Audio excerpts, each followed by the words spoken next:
On the back of this engine, the engine's crankshaft is attached to a flex plate.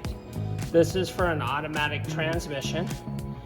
And the flex plate is flexible. It has a ring here, and when we start the car or crank it with the starter, it's going to spin this flex plate. So you can see it spinning there, and that is attached to a torque converter.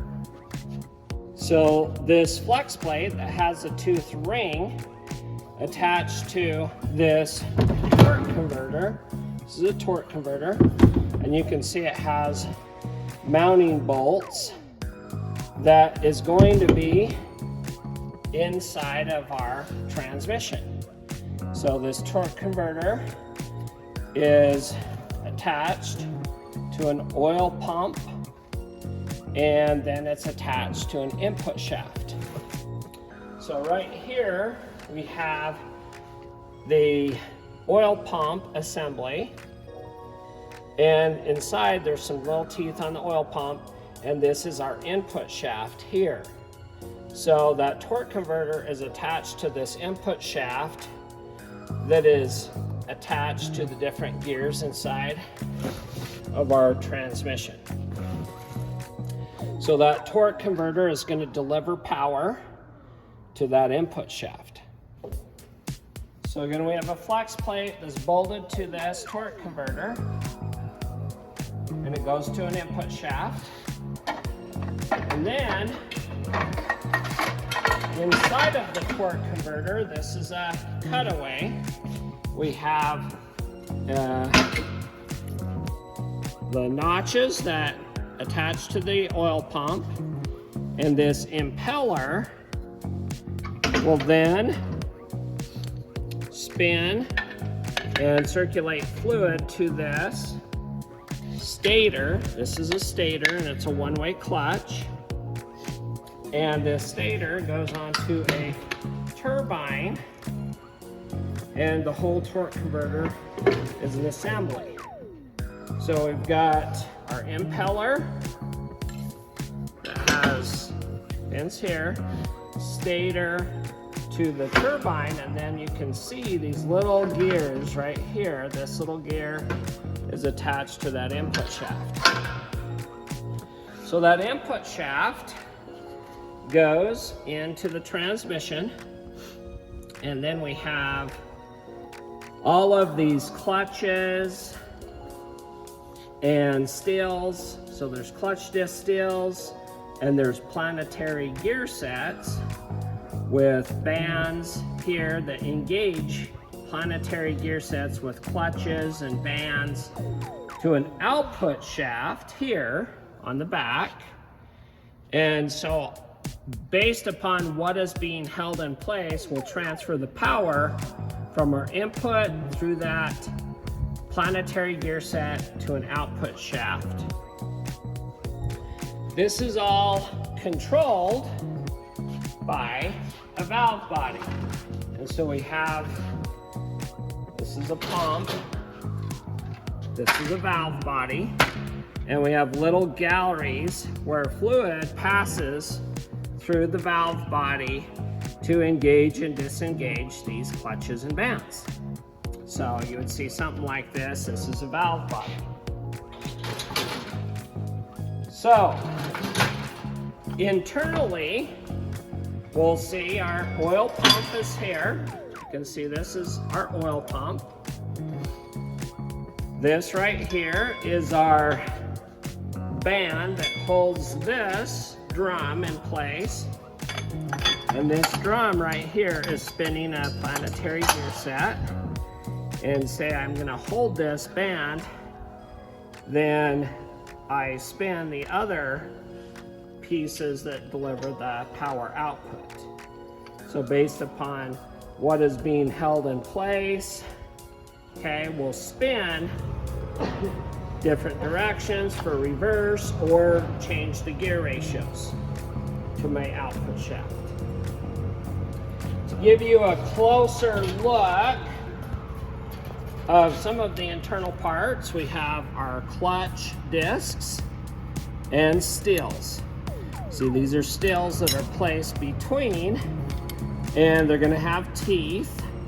So this is a still, and then these are clutch discs here inside of our housings to deliver that power out. So right here we have a planetary gear set. We have a sun gear. This is a center gear. We have planet gears. And on this side we have a compound planet assembly here. And you can see this outside gear that goes around. They call that a ring gear.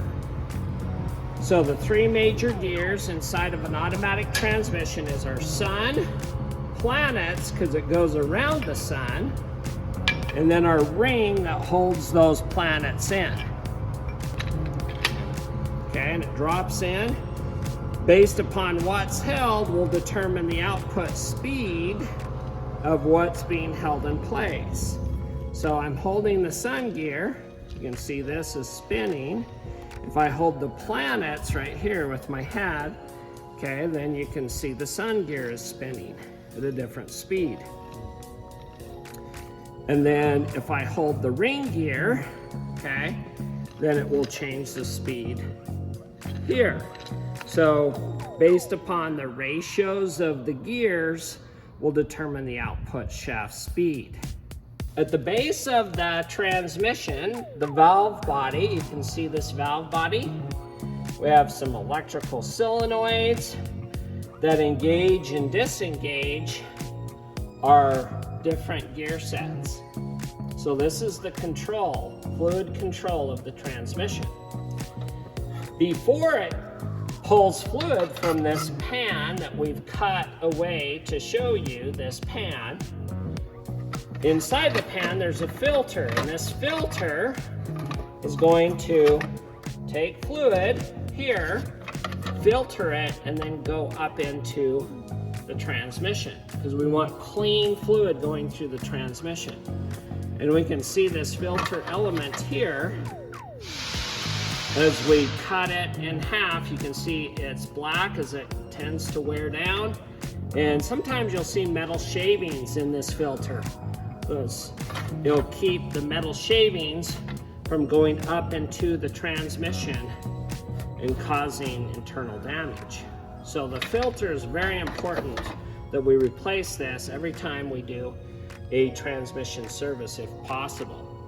Some manufacturers don't have a filter, but if they do, recommend dropping the pan and changing the filter while you're changing the fluid. Okay. On the side of the transmission, you'll probably see a shifting cable attached to this. And this little electrical piece here is what they call a park neutral safety switch.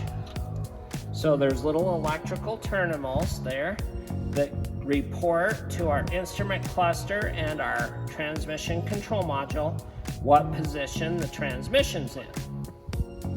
Is it in park? Is it in reverse? Is it in neutral? Is it in drive? And then these spin here like this and close the contacts here to say what gear it's in. It's in gear or in park. And if it's not in park, the car won't start. If it's not in neutral, the car won't start. So this could be an input to your car to keep it from starting. And we can see what that is off the scan tool. On the scan tool, you can see the parental switch, or park, reverse, neutral, overdrive, drive, low. On our dash, it shows park right now, and our selector down on the gear shift, it's in park position. So that safety neutral switch, we move to reverse right here. You can see on the instrument cluster it says reverse. On the scan tool it shows reverse. So this is an input to the transmission control module. We drop it into neutral it goes neutral, neutral, neutral. Drive. We've got drive on the dash, drive on the scan tool, drive on the selector. We drop it into 3. That represents drive according to the transmission control module. And then low position with our shifter is low. So the vehicle will not start in gear 3, drive. It will start in neutral, okay? Because that's an input that needs to be seen. Reverse, it won't start. And in park, it will start. So that's a quick way to see if your Prindle switch is lined up properly.